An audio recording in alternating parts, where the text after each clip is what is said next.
ನಮಸ್ಕಾರ ಎಲ್ಲರಿಗೂ. ಇನ್ನೂ ನನ್ನ ಚಾನಲನ್ನು ಯಾರಾದರೂ ಸಬ್ಸ್ಕ್ರೈಬ್ ಮಾಡ್ಕೊಂಡಿಲ್ಲ ಅಂದರೆ ದಯವಿಟ್ಟು ಸಬ್ಸ್ಕ್ರೈಬ್ ಮಾಡ್ಕೊಂಡು ನೋಡಿ.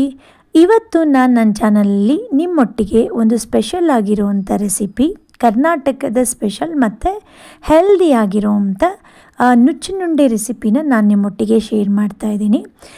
ಇದನ್ನು ನಾನು ಇದೇ ಅಳತೆಯಲ್ಲಿ, ನಾನು ಇವಾಗ ಯಾವ ಗ್ಲಾಸ್ ತೋರಿಸಿದ್ನ ಅದರ ಅಳತೆಯಲ್ಲಿ 2 ಗ್ಲಾಸ್, ಅಂದರೆ 1 ಗ್ಲಾಸು ತೊಗರಿಬೇಳೆ, 1 ಗ್ಲಾಸು ಕಡಲೆಬೇಳೆನ ಈಕ್ವಲ್ಲಾಗಿ ತೊಗೊಂಡಿದ್ದೀನಿ. ಮತ್ತು ಚೆನ್ನಾಗಿ ವಾಶ್ ಮಾಡಿಕೊಂಡು ಆ ನೀರೆಲ್ಲ ಬಗ್ಗಿಸ್ಬಿಟ್ಟು ಬೇರೆ ಒಳ್ಳೆ ನೀರನ್ನು ಹಾಕ್ಕೊಂಡು, ಅಂದರೆ ನಾವು ಅಡುಗೆಗೆ ಉಪಯೋಗಿಸೋವಂಥ ನೀರನ್ನು ತಗೊಂಡು ಅದನ್ನು ನಾವಿಲ್ಲಿ ಒಂದು ಅರ್ಧ ಗಂಟೆ, ಮಿನಿಮಮ್ ಒಂದು ಅರ್ಧ ಗಂಟೆ ಅದನ್ನು ಹಾಗೆ ಇಟ್ಬಿಡೋಣ. ಮೇಲೆ ಒಂದು ಅರ್ಧ ಗಂಟೆ ಆದಮೇಲೆ ನೋಡಿ ಈ ಥರ ನೀಟಾಗಿ ಅದು ನೆಂದಿರುತ್ತೆ.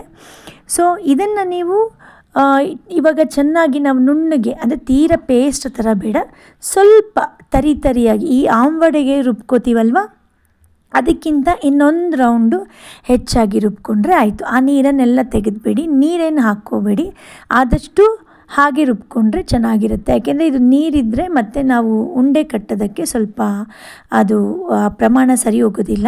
ಹಾಗಾಗಿ ನೀರು ಹಾಕ್ಕೋಬೇಡಿ, ನೀರೆಲ್ಲ ತೆಗೆದುಬಿಟ್ಟು ಅದರಲ್ಲಿರೋವಂಥ ಅದು ನೆಂದಿರುತ್ತಲ್ಲ ಆ್ಯಕ್ಚುಲಿ ಅಷ್ಟೇ ಸಾಕು. ಸೊ ಇವಾಗ ಇದನ್ನೆಲ್ಲ ನಾನು ರುಬ್ಕೋತಾ ಇದ್ದೀನಿ. ಇದೇ ಹಂತದಲ್ಲಿ ನಾನು ಶುಂಠಿನೂ ಕೂಡ ಈ ಥರ ಕಟ್ ಮಾಡಿ ಹಾಕ್ಕೋತಾ ಇದ್ದೀನಿ.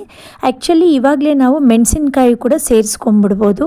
ಯಾಕೆಂದರೆ ಮೆಣಸಿನ್ಕಾಯಿ ನಾವು ಹಾಗೆ ಕಟ್ ಮಾಡಿ ಹಾಕ್ಕೊಂಡ್ರೆ ಅದು ಬಾಯಿಗೆ ಸಿಗುವಾಗ ಮಕ್ಕಳು ತಿನ್ನಲ್ಲ. ಹಾಗಾಗಿ ಖಾರ ತಿನ್ನೋರು ಬೇಕಾದರೆ ಹಾಗೆ ಕಟ್ ಮಾಡಿ ಹಾಕ್ಕೋಬೋದು. ಸೊ ನಾನು ಇದನ್ನಲ್ಲೇ ಮಿಕ್ಸ್ ಮಾಡಿಕೊಂಡು, ಇವಾಗ ಆ್ಯಕ್ಚುಲಿ ನಾನು ಮೆಣಸಿನ್ಕಾಯಿ ಹಾಕೋದು ಮರೆತೆ, ಅದನ್ನ ಸಪ್ರೇಟ್ ಪೇಸ್ಟ್ ಮಾಡಿಕೊಂಡು ಮತ್ತೆ ಮಿಕ್ಸ್ ಮಾಡ್ಕೊಂಡಿದ್ದೀನಿ. ನೀವು ರುಬ್ಬೋವಾಗಲೇ ಹಾಕ್ಬಿಟ್ರೆ ಬೆಟರ್. ಈಗ ನಾನು ರುಬ್ಬಿರೋದನ್ನೆಲ್ಲನೂ ನಾನೊಂದು ತಟ್ಟೆಗೆ ತೊಗೋತಾ ಇದ್ದೀನಿ. ಇದಕ್ಕೆ ಒಂದು ಅರ್ಧ ಕಟ್ಟಷ್ಟು ನಾನು ಸಬ್ಸಿಗೆ ಸೊಪ್ಪನ್ನು ಬಿಡಿಸಿ ಕ್ಲೀನ್ ಮಾಡಿಕೊಂಡು ಇಟ್ಕೊಂಡಿದ್ದೆ. ಸೊ ಅದನ್ನು ಕೂಡ ಈ ಹಂತದಲ್ಲಿ ನಾನು ಬೆರೆಸ್ಕೋತಾ ಇದ್ದೀನಿ. ಸಬ್ಸಿಗೆ ಸೊಪ್ಪು, ಇದಕ್ಕೆ ಈರುಳ್ಳಿನೂ ಹಾಕ್ಬೋದು, ಆದರೆ ನಾನಿವಾಗ ಸೇರಿಸ್ಕೊಂಡಿಲ್ಲ. ಈರುಳ್ಳಿ ಹಾಕಿದ್ರೆ ಇನ್ನೂ ರುಚಿಯಾಗಿರುತ್ತೆ. ಮತ್ತು ನೋಡಿ, ಮೆಣಸಿನ್ಕಾಯಿ ನಾನು ಆಗಲೇ ರುಬ್ಬುವಾಗ ಹಾಕೋದು ಮರ್ತಿದ್ದೆ ಅಲ್ವಾ, ಹಾಗಾಗಿ ಮೆಣಸಿನ್ಕಾಯಿ ಪೇಸ್ಟನ್ನು ನಾನಿಲ್ಲಿ ಸೇರಿಸ್ಕೋತಾ ಇದ್ದೀನಿ. ಮತ್ತು ಕಾಯಿ ತುರಿ ನೀವು ಎಷ್ಟು ಹಾಕ್ಕೊಂಡ್ರೂ ಕೂಡ ಚೆನ್ನಾಗಿರುತ್ತೆ ಕಾಯಿ ತುರಿ.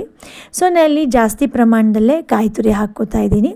ಇದ್ರ ಜೊತೆಗೆ ನಾನು ಉಪ್ಪು ಸೇರಿಸಿರ್ಲಿಲ್ವಲ್ಲ, ಈ ಮಿಶ್ರಣಕ್ಕೆ ಸರಿ ಹೋಗುವಂಥ ಉಪ್ಪನ್ನು ನಾನಿಲ್ಲಿ ಸೇರಿಸ್ಕೋತಾ ಇದ್ದೀನಿ. ಇದೆಲ್ಲ ಸೇರಿಸ್ಕೊಂಡಾದ್ಮೇಲೆ ನಾವು ನೀಟಾಗಿ ಇದನ್ನು ಮಿಕ್ಸ್ ಮಾಡ್ಕೋಬೇಕು. ಯಾಕೆಂದರೆ ಉಪ್ಪು ಎಲ್ಲ ಕಡೆ ಅದು ಇವೆನ್ನಾಗಿ ಹೊಂದ್ಕೋಬೇಕಲ್ಲ, ಹಾಗಾಗಿ ನೀಟಾಗಿ ಇದನ್ನು ಬೆರೆಸ್ಕೊಳ್ಳೋಣ. ಇದ್ರ ಜೊತೆಗೆ ನಾನಿಲ್ಲಿ ಸ್ವಲ್ಪ ಹಿಂಗನ್ನು ಸೇರಿಸ್ಕೊತಾ ಇದ್ದೀನಿ. ಇದು ರುಚಿ ತುಂಬ ಚೆನ್ನಾಗಿರುತ್ತೆ. ಹಾಗಾಗಿ ನಾ ಹೇಳಿದ್ನಲ್ಲ, ಬೇಕಾಗಿರೋರು ಈರುಳ್ಳಿ ಹಾಕ್ಕೊಳ್ಳಿ. ಸಬ್ಸಿಗೆ ಸೊಪ್ಪು ನೀವು ಉಪಯೋಗಿಸ್ಲಿಲ್ಲ ಅಂತೇಳಿದ್ರೆ ಬೇಕಾದಷ್ಟು ಹೇಳುವಾಗಿ ಕೊತ್ತಂಬರಿ ಸೊಪ್ಪು, ಕರಿಬೇವನ್ನು ಕೂಡ ನೀವು ಹಾಕ್ಕೊಳ್ಳಿ. ನಾನು ಕೊನೆಯಲ್ಲಿ ಸ್ವಲ್ಪ ಕಾಯಿ ತುರಿನ ಮತ್ತೆ ಸೇರಿಸ್ಕೊಂಡಿದ್ದೀನಿ. ಯಾಕೆಂದರೆ ನಮ್ಮ ಮನೇಲಿ ಕಾಯಿ ತುರಿ ಹಾಕಿದ್ರೆ ಆ ರುಚಿ ಎಲ್ಲರಿಗೂ ತುಂಬ ಇಷ್ಟ ಆಗುತ್ತೆ. ಹಾಗಾಗಿ ನಾನು ತಗೊಂಡಿರೋ ಮಿಶ್ರಣಕ್ಕೆ 1 ಕಪ್ ಕಾಯಿ ತುರಿ ಬೇಕಾಗಷ್ಟು ಸರಿ ಹೋಗುತ್ತೆ. ನಿಮಗೆ ರುಚಿ ಜಾಸ್ತಿ ಬೇಕು ಅಂತೇಳಿದ್ರೆ ನೀವು ಜಾಸ್ತಿನೂ ತೊಗೋಬೋದು, ಅಥವಾ ಅದನ್ನು ಕಡಿಮೆನೂ ಮಾಡ್ಕೋಬೋದು. ಇಲ್ಲಿ ಮತ್ತೆ ಒಂದ್ಸಲಿ ನಾನೆಲ್ಲ ಮಿಶ್ರಣ ಮಾಡಿಕೊಂಡು ಇಲ್ಲಿ ಒಂದು ಇಡ್ಲಿ ಪ್ಲೇಟಿಗೆ ನಾನು ಸ್ವಲ್ಪ ಆಯಿಲನ್ನು ಹಚ್ಚಿಟ್ಕೊಂಡಿದ್ದೀನಿ. ಅಥವಾ ನಿಮ್ಮ ಮನೇಲಿ ಸ್ಟೀಮ್ ಮಾಡೋದಿದ್ದರೆ ಅದರಲ್ಲಿ ಕೂಡ ನೀವು ಒಟ್ಟಿಗೆ ಬೇಯಿಸ್ಕೋಬಹುದು. ಇವಾಗ ನೀವು ನಿಮಗೆ ಬೇಕಾಗಿರೋಷ್ಟು ಮಿಶ್ರಣನ ತಗೊಂಡು ಈ ಥರದನ್ನ ಹಿಡಿಯಲ್ಲಿ ಇಟ್ಕೊಂಡು ಈ ಥರ ಶೇಪ್ ಕೊಟ್ಟು ನೀವು ಅದನ್ನು ಇಡ್ಲಿ ಪ್ಲೇಟಲ್ಲಿಟ್ಟು ಬೇಯಿಸ್ಕೋಬೇಕು. ಇದು ಈ ಥರ ಇದ್ದರೆ ಅಂದರೆ ಒಂದು 20 ನಿಮಿಷ ತೊಗೊಳುತ್ತೆ. ಒಂದು ಮೀಡಿಯಮ್ ಉರಿಯಲ್ಲಿ ಒಂದು 20 ನಿಮಿಷ ಇದನ್ನ ಬೇಯಿಸಬೇಕಾಗುತ್ತೆ. ಸೊ ನಾವು ಹಾಗಾಗಿ ಉಂಡೆ ಥರನೇ ಇಟ್ಬಿಟ್ರೆ ಅದು ಬೇಯಕ್ಕೆ ಸ್ವಲ್ಪ ಟೈಮ್ ಜಾಸ್ತಿ ತೊಗೊಳುತ್ತೆ ಅನ್ನೋ ಉದ್ದೇಶದಿಂದ ಅಷ್ಟೇ. ಸೊ ಇಲ್ಲಿ ನಾನು ಇಡ್ಲಿಯಲ್ಲಿ ಆಲ್ರೆಡಿ ನಾನು ಇಡ್ಲಿ ಪಾತ್ರೆಗೆ ನೀರು ಹಾಕಿ ಅದನ್ನ ಬಿಸಿ ಮಾಡಿಕೊಂಡಿದ್ದೆ. ಇವಾಗ ಈ ಪ್ಲೇಟನ್ನು ಇಟ್ಟು ಒಂದು 20 ನಿಮಿಷ ನಾವು ಬೇಯಿಸಿದ್ರೆ ನಮ್ಮ ನುಚ್ಚಿನುಂಡೆ ರೆಡಿ ಆಗಿಬಿಡುತ್ತೆ. ಇದನ್ನು ತುಪ್ಪದ ಜೊತೆ ತಿನ್ನೋಕ್ಕೆ ತುಂಬಾ ಚೆನ್ನಾಗಿರುತ್ತೆ ಮತ್ತು ಹೆಲ್ದಿ. ಇದಕ್ಕೆ ಯಾವುದೇ ರೀತಿಯಾಗಿರುವಂಥ ನಾವು ಆಯಿಲ್ ಆಗಲಿ ಅಥವಾ ಕರಿಯೋದು, ಅಂದರೆ ಡೀಪ್ ಫ್ರೈ ಮಾಡೋದು ಆ ಥರ ಏನಿಲ್ಲ ಅಲ್ವಾ. ಸೊ ಹಾಗಾಗಿ ಇದು ತುಂಬಾ ಒಳ್ಳೆಯದು ದೇಹಕ್ಕೆ, ಮಕ್ಕಳಿಗೂ ಒಳ್ಳೆಯದು.